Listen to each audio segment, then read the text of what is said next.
పాపాన్ని తుడిచివేయండి నా పాపపు మనసుతో పాపపు ఆలోచనతో తలంపుతో నిండిపోయి ఉన్నాము.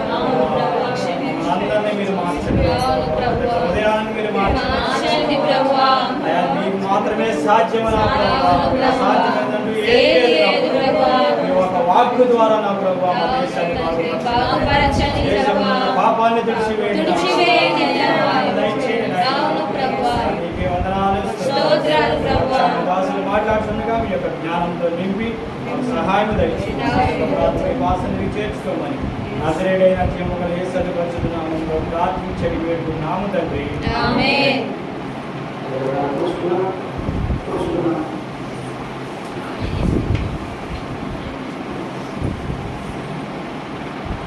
వాస్తవంగా ఈరోజు స్వతంత్ర దినోత్సవం జరుపుకుంటాం.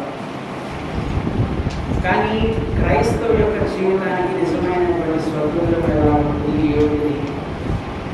ఏ విధమైనటువంటి స్వతంత్రాన్ని క్రైస్తవులైనటువంటి వారి స్వతంత్రించుకోవాలి అనేటువంటి విషయాన్ని రోజున కొద్ది నిమిషాల్లో తెలియజేయాలని ఆశపడుతున్నాను.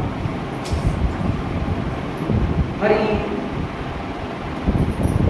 ఈ స్వతంత్రము ఈ దేశానికి వచ్చిందని ఈరోజు ఒక స్వతంత్ర దినోత్సవం చేసుకుంటున్నాను. ఈ స్వతంత్రం రావడం అంటే ఏంటి అంటే, ఒక ఎవరైతే ఈ యొక్క దేశాన్ని అంతకుముందు పరిపాలించి ఈ దేశంలోనే వారు అధికారులను వహిస్తూ ఎక్కడ కూడా ఈ దేశం యొక్క ప్రజల్ని స్వేచ్ఛగా లేనివ్వకుండా చేసినటువంటి దినాలు మనం చూసుకోవచ్చు. మరి స్వతంత్రం రావడం అంటే దానంతటి నుంచి విడిపించి ఈ దేశమును ప్రత్యేకంగా గుర్తించి ఈ దేశానికి ప్రత్యేకమైనటువంటి గుర్తింపులు ఇచ్చి స్వతంత్రాన్ని అందించి మీరు స్వతంత్రులుగా ఈ లోకంలో ఈ దేశంలో మీరు జీవించవచ్చు అని చెప్పి ఒక స్వతంత్రాన్ని దేవుడు ఈ యొక్క దేశాన్ని అనుగ్రహించాడు. మరి క్రైస్తవుని జీవితంలో కూడా బంధించబడినటువంటి వాటికి దేనికైతే ఈరోజు బానిసలుగా మనం ఉంటున్నామో, దేనికైతే మనము లోబడిపోయి దేనినైతే మొక్కుతూ దేనినైతే ఆరాధిస్తూ దేవుని కాకుండా అనేక విధములైనటువంటి వాటిని సేవించుకుంటూ తిరుగుతున్నటువంటి మనకి నిజమైనటువంటి స్వతంత్రం ఎలా ఉంటుంది, ఏ విధముగా ఉంటుంది అనేటువంటి విషయాన్ని దేవుడి యొక్క మధ్యాహ్న కాల సమయంలో మనతో మాట్లాడాలని ఆశపడుతున్నాను. మరి పరిశుద్ధ గ్రంథంలో నుంచి చూసుకున్నట్లయితే పరిశుద్ధ గ్రంథంలో నుంచి రోమీయులకు రాసిన పత్రిక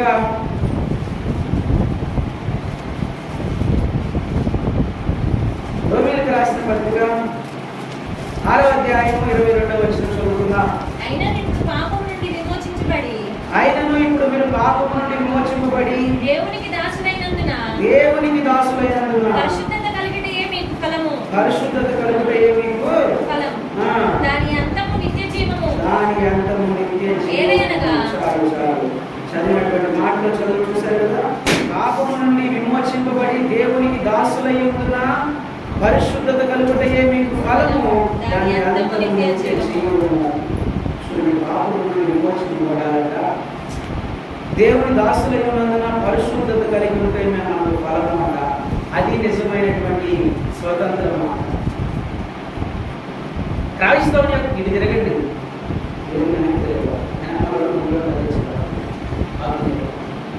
అయితే చదివినటువంటి వాక్యంలో పాపం నుండి విమోచింపబడి దేవుని దాసులై ఉండడమే దేవుడు నిజముగా ఇస్తున్నటువంటి స్వతంత్రము. మనకి క్రైస్తవులుగా మనకు అనుగ్రహిస్తున్నటువంటి నిజమైనటువంటి స్వతంత్రం అది. పాపముల నుంచి విడిపించబడి పరిశుద్ధతను పొందుకునటమే నిజమైనటువంటి స్వతంత్రము. స్వతంత్రము పొందుకున్నాము, స్వతంత్రము వచ్చింది ఎన్నో సంవత్సరాల క్రితము. ఈరోజు చూస్తున్నట్లయితే 80వ స్వతంత్ర దినోత్సవాన్ని జరుపుకుంటున్నామని చెప్పి చేసుకుంటున్నాము. 80వ స్వతంత్ర దినాన్ని జరుపుకుంటున్నామని చెప్పి ఈరోజు చేసుకుంటున్నాం. కానీ ప్రియ దేవుని బిడ్డలారా, ఎన్ని సంవత్సరాలు ఎన్నో దినాలు దేవుడు మన జీవితంలో కూడా గతించిపోయే విధంగా చేస్తున్నాడు. ఎన్నో సంవత్సరాలు దేవుడు మనల్ని ముందుకు తీసుకెళ్తున్నాడు. ఈ తీసుకెళ్తున్నటువంటి ఈ దినాల్లో నిజమైనటువంటి స్వతంత్రాన్ని మనం పొందుకుంటున్నామా? లేదు. 80 సంవత్సరాల క్రితమే మరి ఈ దేశానికి స్వతంత్రం వచ్చిందని చెప్తున్నారు. స్వతంత్రం పొందుకున్నటువంటి దేశము నిజమైనటువంటి స్వేచ్ఛను అనుగ్రహిస్తుందా? లేదు. నిజమైనటువంటి స్వతంత్రముగా ఒక వ్యక్తి బయటికి వెళ్ళినప్పుడు నిజమైనటువంటి స్వతంత్రాలు తిరిగి క్షేమముగా వస్తున్నటువంటి నమ్మకం ఉంటుందా? అటువంటి స్వేచ్ఛ కూడా లేనటువంటి పరిస్థితి కొన్ని ప్రాంతాల్లో చూడవచ్చు. చూడండి, నిజమైనటువంటి స్వతంత్రం అనేటువంటిది దేవుడు అనుగ్రహించినటువంటిది. అది ఏ విధముగా ఉంటుందంటే, పాపము నుండి విమోచింపబడి దేవునికి దాసులైనప్పుడంట ఆయన పరిశుద్ధతను మనకు అనుగ్రహిస్తాడంట. అది నిజమైనటువంటి స్వతంత్రం. ఆయన పరిశుద్ధతను పొందుకున్నటమే నిజమైనటువంటి స్వతంత్రం. క్రైస్తవులుగా చేయాల్సినటువంటి లక్షణం అది. క్రైస్తవులుగా పొందుకోవాల్సినటువంటి లక్షణం అది. క్రైస్తవులుగా పాటించాల్సినటువంటి క్రమములు అవి ఏంటంటే, ప్రార్థించే వారముగా ఉండి పాపముల నుంచి తప్పించి పరిశుద్ధతను పొందుకున్నటమే నిజమైనటువంటి స్వతంత్రం అని నమ్మాలి. అది నిజమైనటువంటి క్రైస్తవ లక్షణం. నిజమైనటువంటి క్రైస్తవ లక్షణం అది.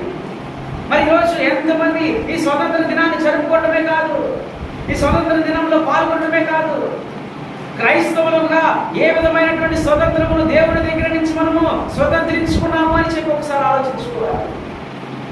క్రైస్తవులుగా దేవుని దగ్గర నుంచి దేవుడు అనుగ్రహించినటువంటి స్వతంత్రాన్ని ఎలాగో అనుభవిస్తున్నాము అని చెప్పి ఆలోచించాలి.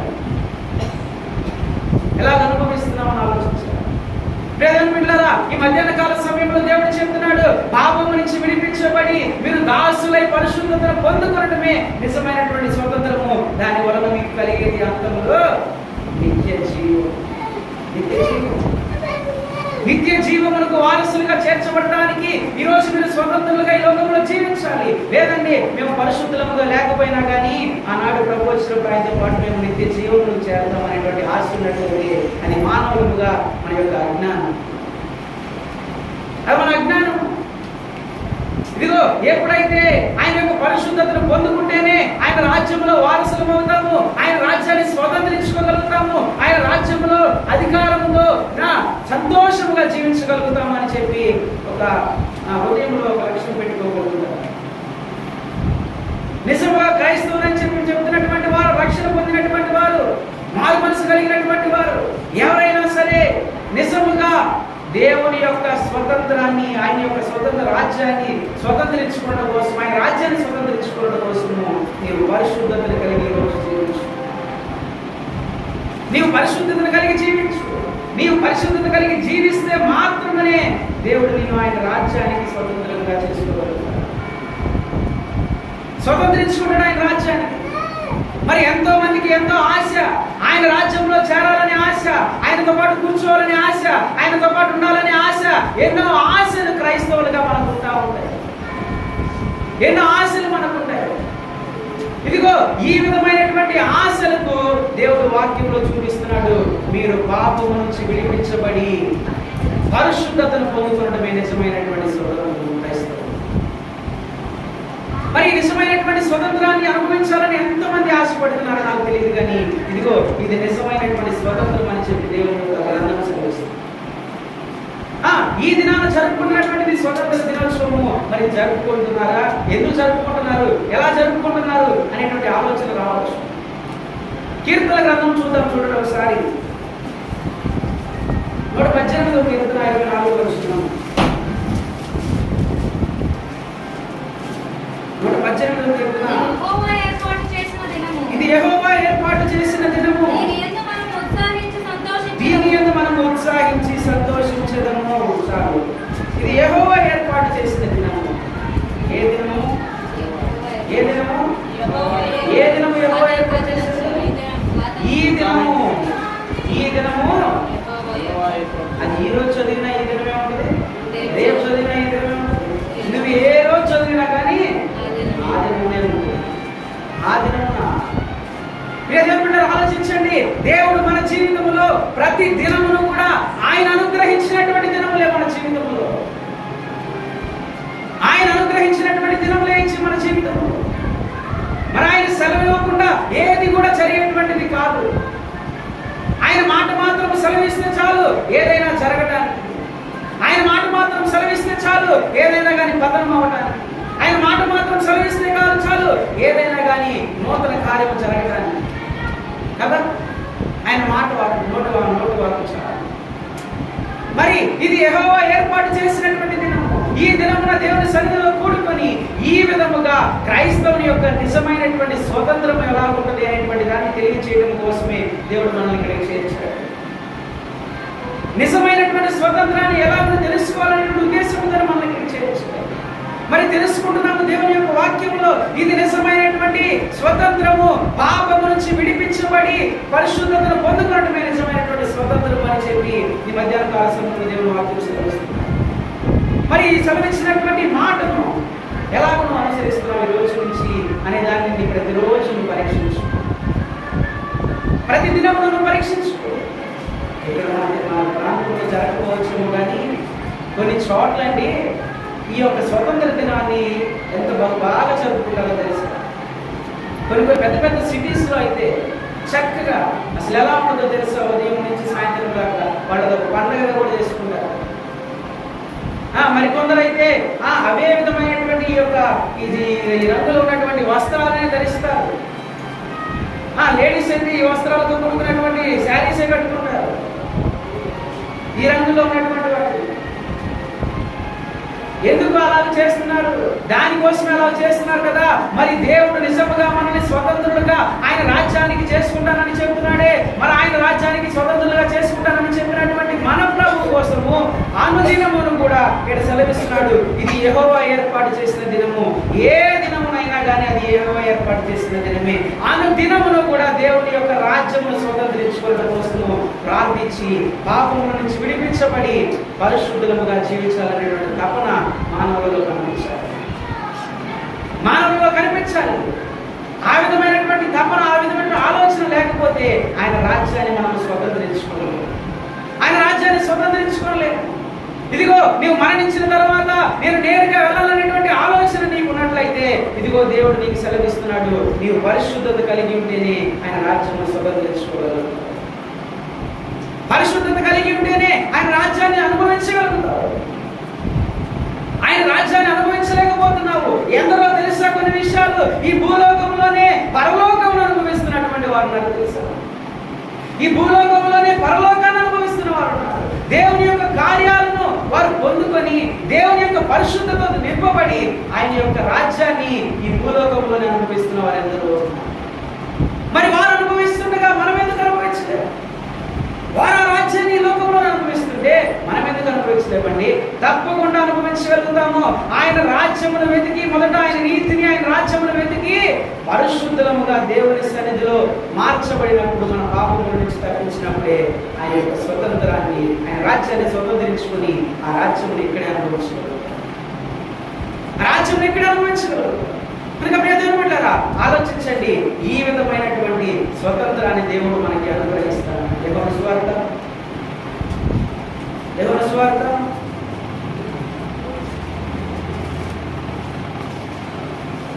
8వ అధ్యాయం 36వ వచనం. యోహాను సువార్త 8వ అధ్యాయం 36వ వచనం. యోహాను సువార్త 8వ అధ్యాయం 36వ వచనం చదవండి. కుమారుడు మిమ్మల్ని స్వతంత్రులుగా చేసిన యెడల మీరు నిజముగా స్వతంత్రులయ్యుందురు. చాలు. కుమారుడు మిమ్మల్ని స్వతంత్రులుగా చేసిన యెడల మీరు నిజముగా స్వతంత్రులయ్యుందురు. ఆయన నిన్ను నన్ను స్వతంత్రులుగా చేసిన తర్వాత నిజమైనటువంటి స్వతంత్రుడుగా నీవు ఉంటావు. ఆయన రక్తములో కడగబడిన తర్వాత, బాప్తిసమును పొందిన తర్వాత, మారు మనస్సును పొందిన తర్వాత ఆయన నిన్ను స్వతంత్రుడిగా చేసుకుంటున్నాడు. కనుక నీవు స్వతంత్రుడుగా ఉండగలుగుతావు. హల్లెలూయా. ఆయన స్వతంత్రమును నువ్వు అనుభవించాలి. ఆయన యొక్క రాజ్యమును స్వతంత్రముగా అవ్వాలి అని అంటే దేవుని వాక్యం సెలవిస్తుంది, నీ కుమారుడు మిమ్మల్ని స్వతంత్రులుగా చేసిన యెడల మీరు నిజముగా స్వతంత్రులు అని ఆయన యొక్క కుమారుడు స్వతంత్రులుగా చేసుకున్నాక, యేసు ప్రభు వారు మనల్ని స్వతంత్రులుగా చేసుకున్నాక మనం స్వతంత్రులుగా అని యేసు ప్రభు వారి స్వతంత్రులుగా చేసుకోవడం అంటే ఏమంటారు? యేసు ప్రభు వారి స్వతంత్రులుగా చేసుకోవడం అంటే, ఆయన స్వతంత్రులుగా మనం మారడం అంటే దాని యొక్క ఉద్దేశం ఏమి లేదు. మారు మనసు కలిగి ఉండడమే ఆయన యొక్క స్వతంత్రులుగా మనం మారడము. ఆయన స్వతంత్రులుగా ఉండాలి అంటే ఆయన రక్షణలోకి వెళ్ళడమే, ఆ రక్షణ అనుభవాన్ని అనుభవించడమే, ఆయన యొక్క యొక్క రక్తములో కడగబడటమే, నూతన జన్మ అనుభవాన్ని పొందుకోవడమే నిజమైనటువంటి స్వతంత్రము. ఆ స్వతంత్రము మీకు అనుగ్రహిస్తున్నాడు. కుమారుడు మీకు అనుగ్రహించినటువంటి స్వతంత్రము బట్టి మీరు నిజముగా స్వతంత్రులుగా ఉంటారు. నిజముగా స్వతంత్రులుగా ఉంటారు. ఆలోచించండి, మరి యొక్క వాక్యములో దేవుడు చెప్తున్నటువంటి మాటలు. ఆయన యొక్క స్వతంత్రులుగా ఉండడానికి కుమారుడిని పంపిస్తున్నాడు. ఈ లోకమును ఎంతో ప్రేమించాడు కనుక తన ద్వితీయ కుమారుడిని లోకంలోకి పంపించాడు. ఈ లోకమును ఎంతగా ప్రేమించాడో తెలుసా? ఎంతగా ప్రేమించాడో చూడండి. ఇప్పుడు చదివిన వాక్యంలో కూడా చూసుకోవచ్చు. మనల్ని స్వతంత్రులుగా చేయాలనేటువంటి ఉద్దేశంతో ఆయన కుమారుడిని ఈ లోకంలోకి అద్వితీయ కుమారునిగా పంపించాడు. అద్వితీయ కుమారునిగా పంపించినటువంటి ఆయన చెప్తున్నటువంటి మాటలు, కుమారుని యొక్క స్వతంత్రంలో మీరు వచ్చినలా మీరు నిజమైన స్వతంత్రులుగా ఉంటారు. నిజమైనటువంటి స్వతంత్రులుగా ఉండాలి అంటే ఇదిగో నువ్వు రక్షణను పొందు. రక్షణ పొందినటువంటి వారుగా ఇప్పటికీ ఉన్నట్లయితే నీవు మారు మనసు పొందు. మారు మనసు పొందినటువంటి వారుగా ఉన్నట్లయితే పరిశుద్ధుడిగా నీవు జీవించడానికి ప్రయత్నించి ఈ రోజు ఎంతోమంది బాప్తిస్మం తీసుకున్నాక, రక్షింపబడ్డాక, మారు మనసు పొందినాక కూడా జీవితంలో మార్పు అనేటువంటిది కనిపిస్తుంది. జీవితంలో మార్పు అనేటువంటిది కనిపిస్తుంది. ఈ విధమైనటువంటి జీవితమును కాదు మీరు జీవించాల్సింది. నేను మీకు అనుగ్రహిస్తున్నటువంటి స్వతంత్రం ఎలా ఉందంటే నిజముగా, నీతిగా, నిక్కచ్చిగా జీవించేటువంటి స్వతంత్రాన్ని నేను మీకు అనుగ్రహిస్తున్నానే కానీ ఎలాగ మిమ్మల్ని రక్షింపజేసి రక్షణలోకి వచ్చిన తర్వాత ఇష్టానుసారంగా బ్రతకండి అని కాదు నేను మీకు రక్షణను అనుగ్రహిస్తుంది అని చెప్పి ఇష్టం వచ్చినట్టు బ్రతకమని కాదండి మనకు బాప్తిస్మం ఇస్తుంది. కొంతమంది అయితే బాప్తిస్మం తీసుకోకముందే కొంచెం పద్ధతిగా జాగ్రత్తగా ఉంటారు. రక్షణ పొందిన తర్వాత ఇంకా విచ్చలవిడి జీవితం అయిపోతుంది. విచ్చలవిడి జీవితం అయిపోతుంది. బహుశా వారికి అది సంతోషంగా ఉంటుందేమో, బహుశా వారికి అది ఆనందాన్ని ఇస్తుందేమో, బహుశా వారికి అది ఏంటి చక్కగా నవ్వుకుని కడుపు నిండా నవ్వించేటువంటి విధముగా ఉంటుందేమో. కానీ దేవుని నామమునికి అవమానం చేస్తున్నారన్న విషయాన్ని మర్చిపోలేదు. దేవుని నామానికి అవమానం చేస్తున్నారన్న విషయాన్ని మర్చిపోలేకపోతున్నారు. దేవుని బిడ్డలారా, ఈ విషయంలో గమనించండి. నిజమైనటువంటి స్వతంత్రులుగా మీరు ఉండాలి అనేటువంటి ఉద్దేశం ఉంటే ఆయన యొక్క రక్తంలో కడగబడిన తర్వాత పరిశుద్ధులుగానే జీవించాలి. పరిశుద్ధులుగానే జీవించాలి. ఎక్కడ కూడా ఏమాత్రం మత్స కూడా క్రైస్తవుడి మీద కనిపించదు. క్రైస్తవుడి మీద కనిపించదు. ఎన్నోసార్లు మనమే చూస్తూ ఉంటామండి. ఎంతో మంది అధికారులు, ఉద్యోగస్తులు వారు చక్కటి ఉద్యోగం పొందుకున్నాక ఏదో ఒక చిన్న పొరపాటు జరిగితే ఆ మత్స వారి మీద ఎంత కాలం ఉండిపోతుంది. ఆ ఉద్యోగం దిగిపోయినా కూడా వారి మీద అదే మత్స ఉండిపోతాం. వారి మీద అదే మత్స ఉండిపోతాం. చూడండి, క్రైస్తవుల జీవితంలో కూడా అలాంటిదే. ఒక మత్స నీ మీద పడింది అంటే ఈ రోజు కాదు, నీవు మరణించిన తర్వాత కూడా ఇదిగో పోతే పోయాలే కానీ వాడి దుర్మార్గులే, ఆ పోతే పోయిందిలే, ఇట్లాంటి పనులు చేసినటువంటి పని లేదు అనేటువంటి మత్సని అనేటువంటి మరకని మనం పొందుకో. అది పొందుకోకుండా కోసమే నిజమైనటువంటి స్వతంత్రులుగా నేను మిమ్మల్ని చేస్తాను, నిజమైనటువంటి స్వతంత్రమును నేను మీకు అనుగ్రహిస్తానని చెప్తున్నాను.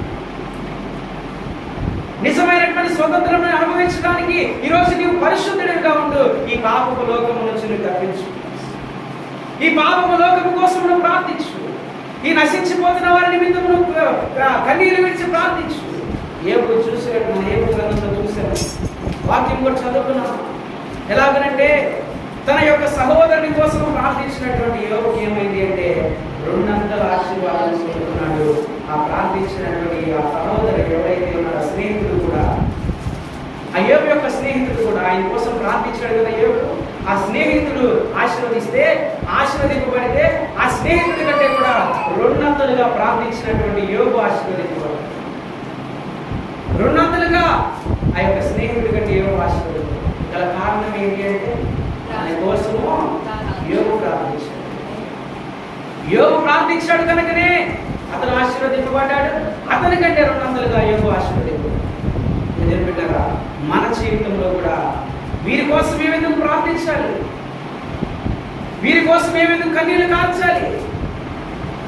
ఏం చేసింది ఈ దేశం, ఏం ఉద్ధరించింది ఈ దేశం, ఈ దేశంలో ఉన్నటువంటి నాయకులు ఏం ఉద్ధరించారు, ఈ దేశంలో అధికారులు ఏం ఉద్ధరించారు అనేటువంటి ఆలోచన ఆలోచన లేకుండా ప్రతి వారి కోసం ప్రార్థించాల్సినటువంటి అవసరం ఉంది.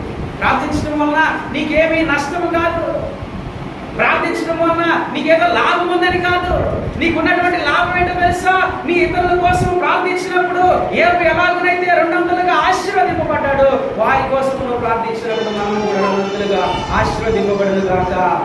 ఆ ఆశీర్వదింపబడడానికే ఈ రోజు ఈ యొక్క ప్రార్థనను ఏర్పాటు చేయడం జరిగింది, ఈ యొక్క ఆరాధన ఏర్పాటు చేయడం జరిగింది. దాని నిమిత్తమే అనేక అనుకోవచ్చు, ఎందుకు ఈ ప్రత్యేక కూడిక, ప్రత్యేక ఆరాధన? పెద్ద పెద్ద సంఘాల్లో చూడండి, పెద్ద పెద్ద మందిరాల్లో చూడండి, ఎంత ఘనముగా చేస్తున్నారు, ఎంత ఘనముగా జరిగిస్తున్నారు. ఈరోజు ఓపెన్ చేస్తే నాకు లైవ్ పెట్టగానే యూట్యూబ్ ఓపెన్ చేసి యూట్యూబ్ ఓపెన్ చేయగానే పైనన్నీ కూడా అదే ఈ రోజు సంబంధించినటువంటి చర్చిల్లో జరుగుతున్నటువంటి ప్రోగ్రామ్స్ అన్ని చూడగలుగుతాం. చూడండి, దీనివల్ల మాకు లాభం ఏంటి అని అనేటువంటి ఆలోచన కలిగినటువంటి వారికి దేవుని యొక్క వాక్యం సెలవిస్తుంది.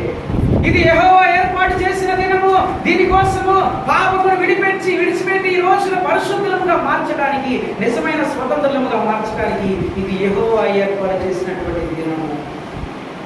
ఈ దినమున మనం అనుభవించలేకపోతే, ఈ దినమున ప్రార్థించలేకపోతే, ఈ దినమున పాపమును విడిపించలేకపోతే ఇదిగో పరిశుద్ధులుగా మార్చలేము, పరిశుద్ధులుగా మారలేము.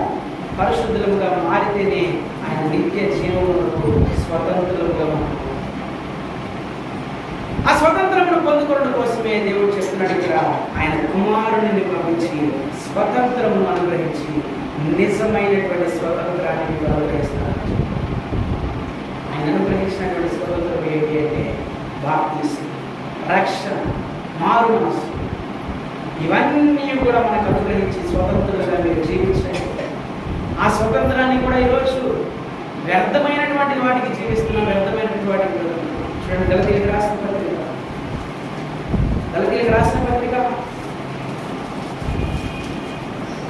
గలతీయులకు రాసిన పత్రిక 5వ అధ్యాయం 13వ వచనం, సహోదరులారా మీరు స్వతంత్రులుగా ఉండుటకు పిలువబడితిరి. అయితే ఒక మాట, ఆ స్వతంత్రమును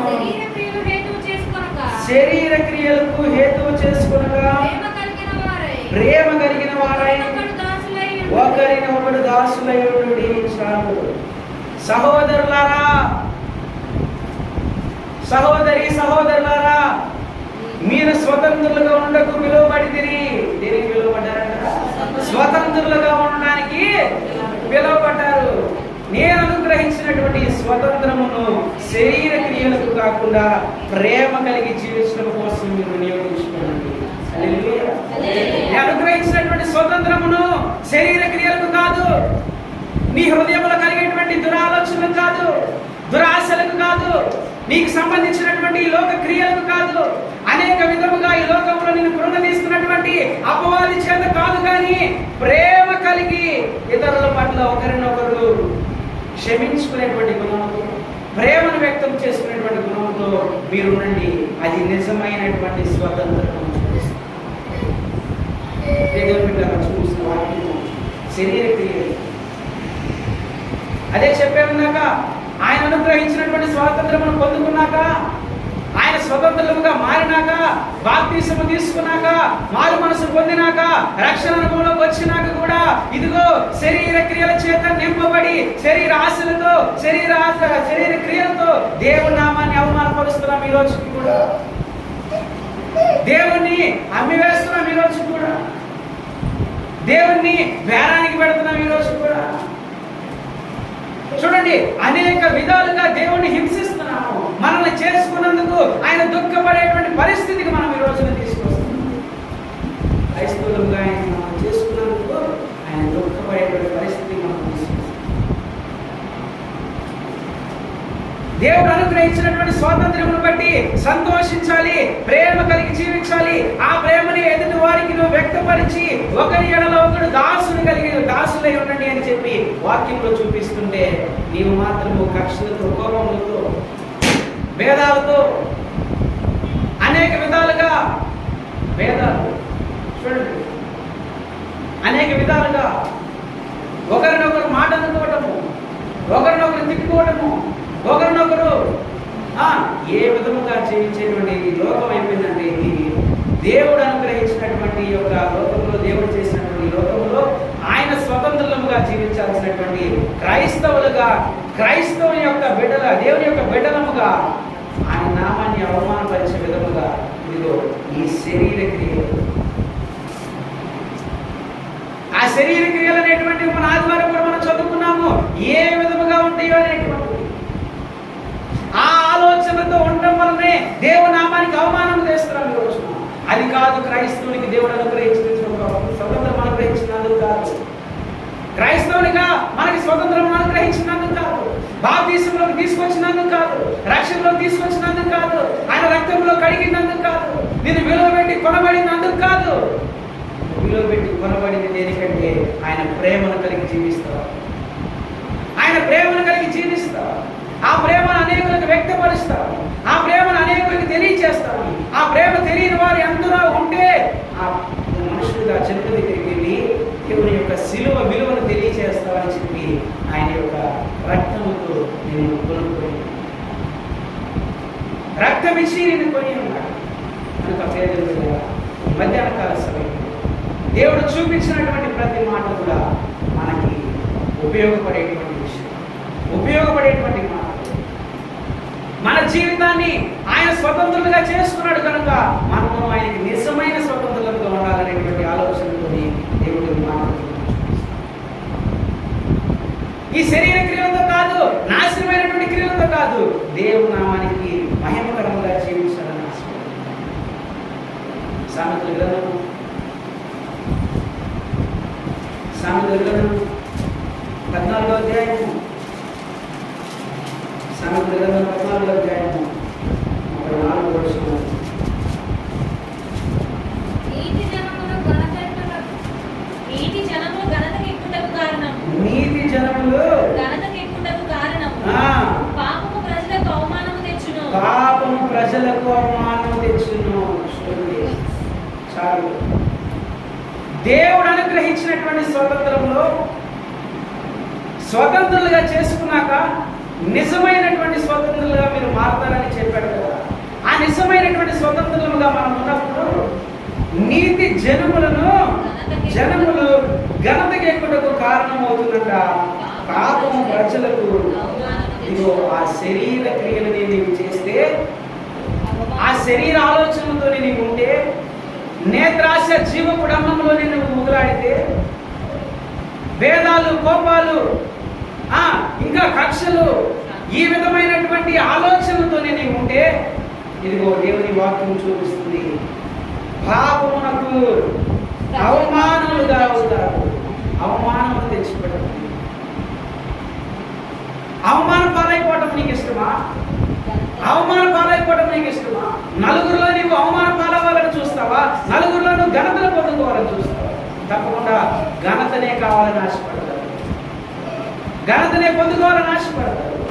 ప్రియమిత్రులారా, ఆ ఘనతనే ప్రతి ఒక్కరూ అనుభవించాలని ఆశపడతారు. ఇదిగో నీవు ఆ ఘనతను పొందుకోవడం కోసము దేవుడు నీకు అనుగ్రహించినటువంటి స్వతంత్రమును బట్టి నీవు నీతి కలిగి జీవించు. హల్లెలూయా. దేవుడు అనుగ్రహించినటువంటి స్వతంత్రమును బట్టి నీతి కలిగి నువ్వు జీవించు. ఈ పాపమును బట్టి కాదు నువ్వు జీవించాల్సింది, ఈ పాపపు ఆలోచనతో కాదు నువ్వు జీవించాల్సింది. బహుశా ఈ శరీరాశ, నేత్రాశ, ఈ జీవపుడము, వీటితోనే నీ నుండి దేవునికి అవమానంగా నువ్వు జీవిస్తానంటే ఇదిగో నీకు అవమానమే కాదు, అవమానమే కాదు. నీవు గౌరవంగా ఉండాలి, ఘనతను పొందుకోవాలి.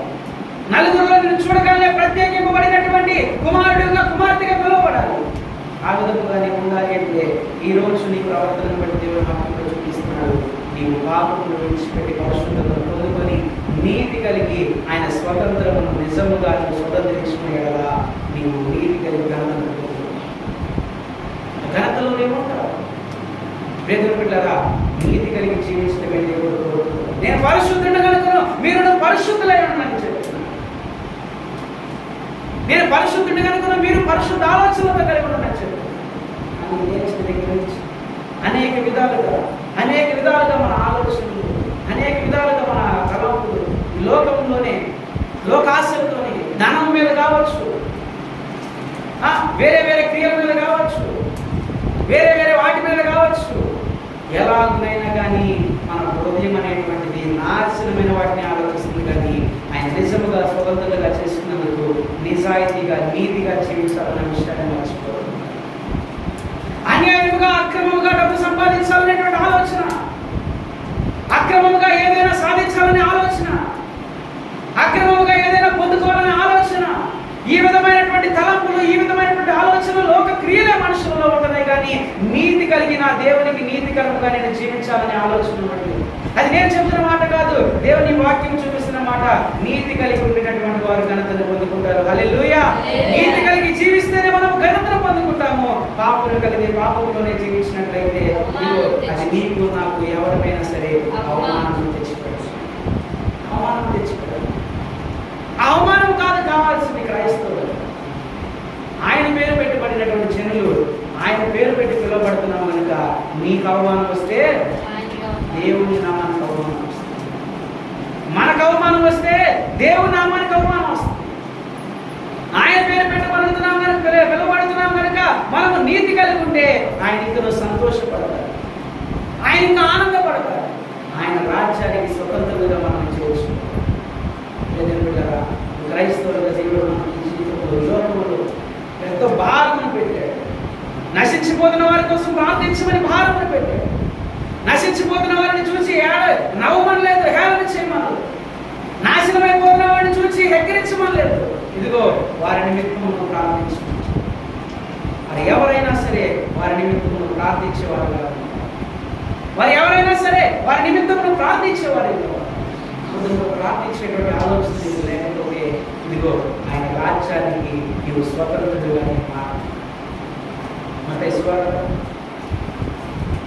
సువార్త 5వ అధ్యాయం 14వ వచనం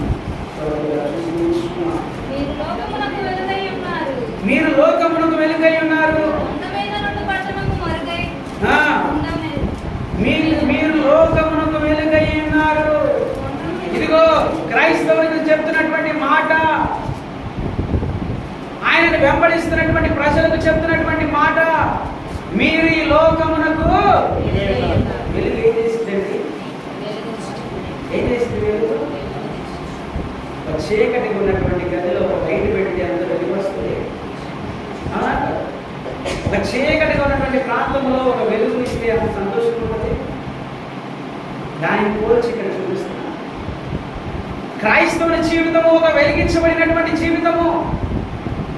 క్రైస్తవుని జీవితము ఒక వెలిగించినటువంటి దీపం లాంటి జీవితము. ఇదిగో ఈ దీపం అనేటువంటిది అనేకులకి వెలుగును కలిగించాలి. ఈ దేశంలో నశించిపోతున్న వారి జీవితంలో వెలుగును కలిగించాలి, వెలుగును వ్యక్తపరచాలి, వెలుగును చూపించాలి. అందుకే చెప్తున్నాడు, మీరు ఈ లోకమునకు వెలుగై ఉన్నారు. ఈ దేశంలో ఎంతో అక్రమముగా జీవిస్తూ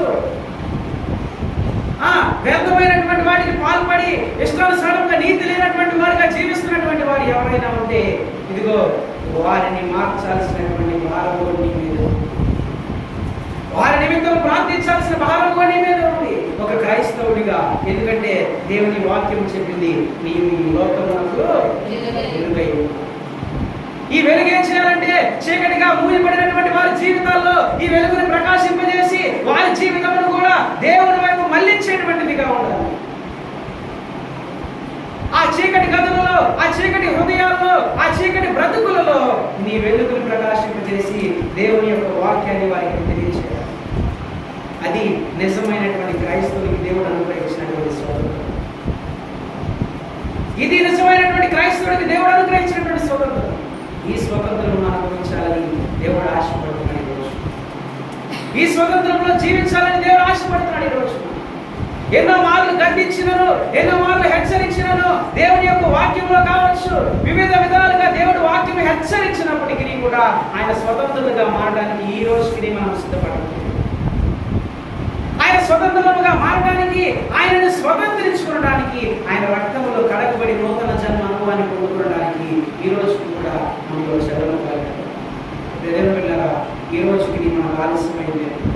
రక్షణ తీసుకోలేక, రక్షింపబడలేక, ఆయన రక్తంలో కడగబడలేక అనేకులు ఎందరో ఆయన రక్తములో పానీయం చేస్తూ, ఆయన శరీరమును భుజిస్తూ పరబలారాధనలో పాల్గొంటున్న వారిని చూస్తూ నేను ఎప్పుడు పాల్గొంటానా అనేటువంటి ఆలోచన ఆశ నీకు ఉంటుంది. కానీ వారితో పాటు కలిసి ఏకీభవించి నేను కూడా ఆ బలారాధనలో పాల్గొని ఆయన రక్తమును పానీయం చేసి ఆయన శరీరమును భుజించాలనేటువంటి ఆలోచన నీవు కలిగినప్పుడు మాత్రమే నిజమైనటువంటి స్వతంత్రుడుగా ఉన్నావు. ఇన్ని విధాలుగా నీవు స్వతంత్రుడిగా ఉండడానికి దేవుని వాక్యమే చేస్తుంది. ఎన్ని విధాలుగా దేవుని వాక్యము నువ్వు స్వతంత్రుడిగా జీవించాలని చెప్తుందో చూడు. వీటన్నిటిని బట్టేనను నీవు ఇంకను కూడా నీ జీవితమును దేవునికి సమర్పించుకోకుండా, నీ పాపపు జీవితమును నువ్వు విడిపించకుండా, దేవుని యొక్క శక్తి చేత నూతన అనుభవంలోకి నువ్వు రాలేకుండా అదే జీవితాన్ని నువ్వు జీవిస్తావంటే ఇదిగో ఆ జీవితం నీకు వ్యర్థము, అది నీకు అవమానం తీసుకొస్తుంది. ఈ మధ్యాహ్నం కావాల్సింది దేవుని యొక్క ఘనతను నువ్వు పొందుకోవాలి. ఆయన రాజ్యాన్ని స్వతంత్రించుకోవాలి అంటే ఆయన స్వతంత్రించుకోవడానికి ఆయన కుమారుని లోకంలో నుంచి స్వతంత్రుడుగా మార్చాలని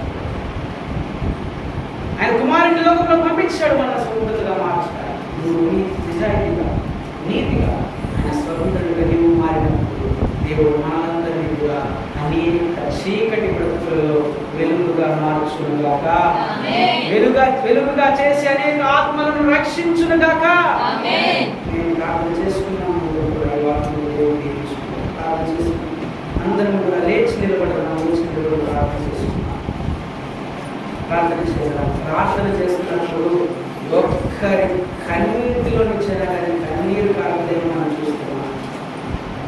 ఒక్కరి కన్నీటి నుంచి కన్నీరు కాలదేమో చూస్తున్నాం. ఎందుకంటే ప్రకటన గ్రంథంలో చెప్తున్నాడు, నీ ప్రతి బాష్ప బిందువును నేను తుడిచెదనని చెప్తున్నాడు. ఇదిగో ఇంక నీకు అప్పుడు శ్రమైనను శోధనైనను మరణమైనను ఏది కూడా నీకు ఇంకా ఇబ్బంది ఉండదు అని చెప్పి ఆ ప్రకటన గ్రంథంలో కన్నీటి ప్రార్థన చేయాలంటే ఆ కన్నీటి ప్రార్థన అనుభవంలోకి రావాలండి. ఆ కన్నీటి ప్రార్థన అనుభవం ఇంకెంతకాలం మనకు వస్తుంది? ఎంతకాలంలో కూడా అందరి వల్లే ప్రార్థిస్తున్నాము కదా, నలుగురితో పాటు కళ్ళు మోసుకుంటున్నాము కదా, నలుగురు నోరు మెదిపినప్పుడు వారితో పాటు నోరు మెదుపుతున్నాము కదా, కానీ కాలుగా ఉంటున్నామేమో. దేవుని సన్నిధిలో కన్నీళ్లు కాల్చి ప్రార్థించేటువంటి అనుభవంలోకి రావాలి. కన్నీరు కాల్చి ఆయన యొక్క రాజ్యమును స్వతంత్రుడుగా మార్చబడాలి.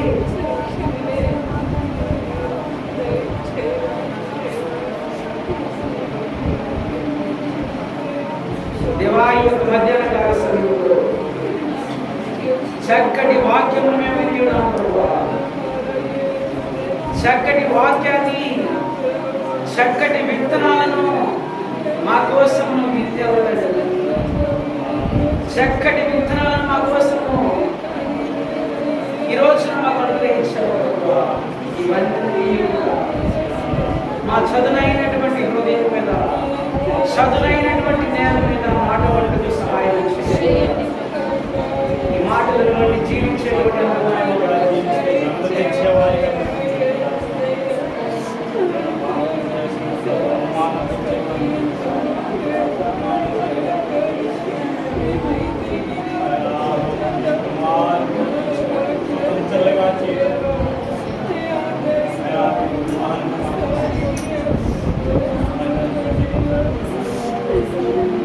Yeah.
మాట్లాడారు ప్రభువా.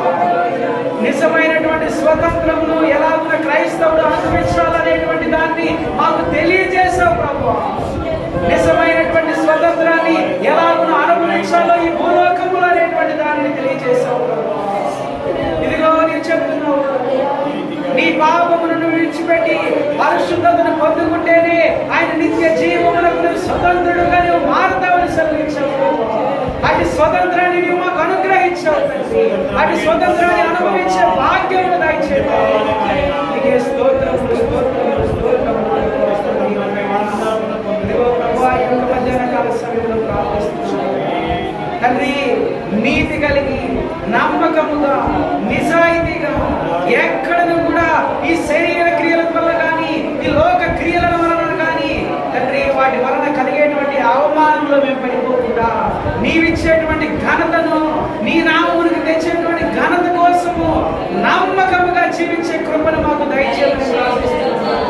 నమ్మకముగా ప్రార్థించేటువంటి అనుభవాన్ని మాకు దయచేసి ఆనాడు ఎలాగునైతే ప్రార్థించినప్పుడు తండ్రి తన సహోదరుడు తన మిత్రుడు కూడా ఆశీర్వదింపబడ్డాడు. తనకంటే రెండంతలుగా ఏవో ఆశీర్వదింపబడ్డాడు కదా ప్రభువా.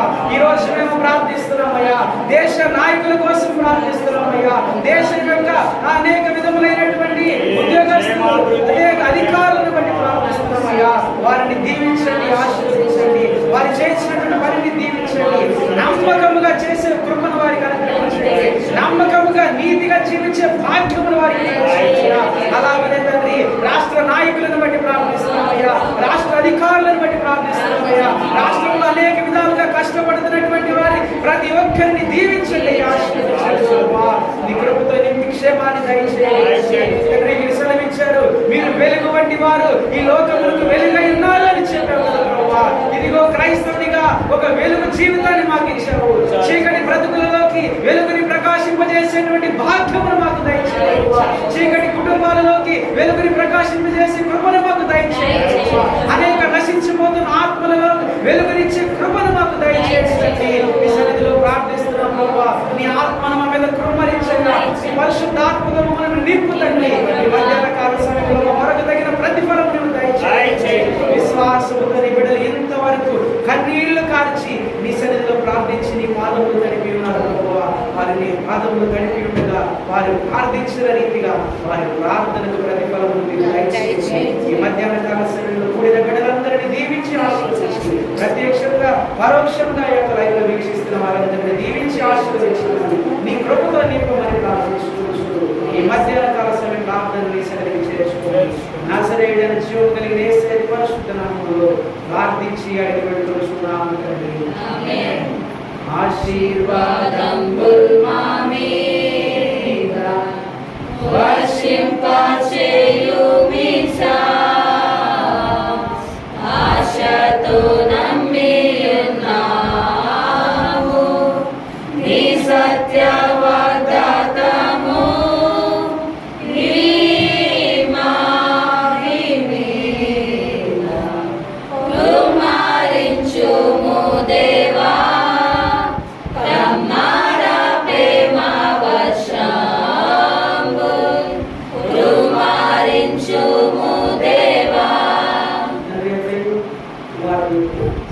పరిశుద్ధాత్మ యొక్క సన్నిధి సహవాసం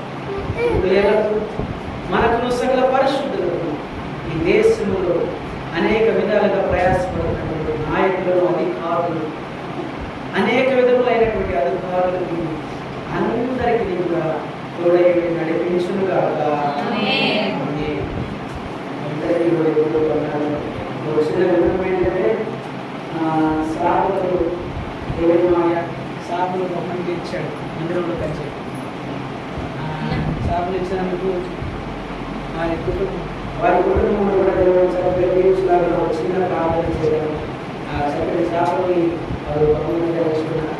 దేవాన్ని సన్నిధిలో బహుమతి ఇచ్చినటువంటి కుటుంబంలో ప్రార్థిస్తారు. ఈ రాష్ట్ర కుటుంబంలో దీవించండి, ఆశీర్వదించండి, బలపరచండి. వారి చేతులను అభివృద్ధి, వారి చేతులను అభివృద్ధి చేయండి. వారి చేయించిన ప్రతి పనిని కూడా నీకు మహిమకరంగా నిన్ను స్వతంత్రించుకునే విధంగా వారిని చేయాలి ప్రార్థిస్తున్నాము. ఈ యొక్క సమయంలో వారి ఇచ్చినటువంటి వారి చేతులు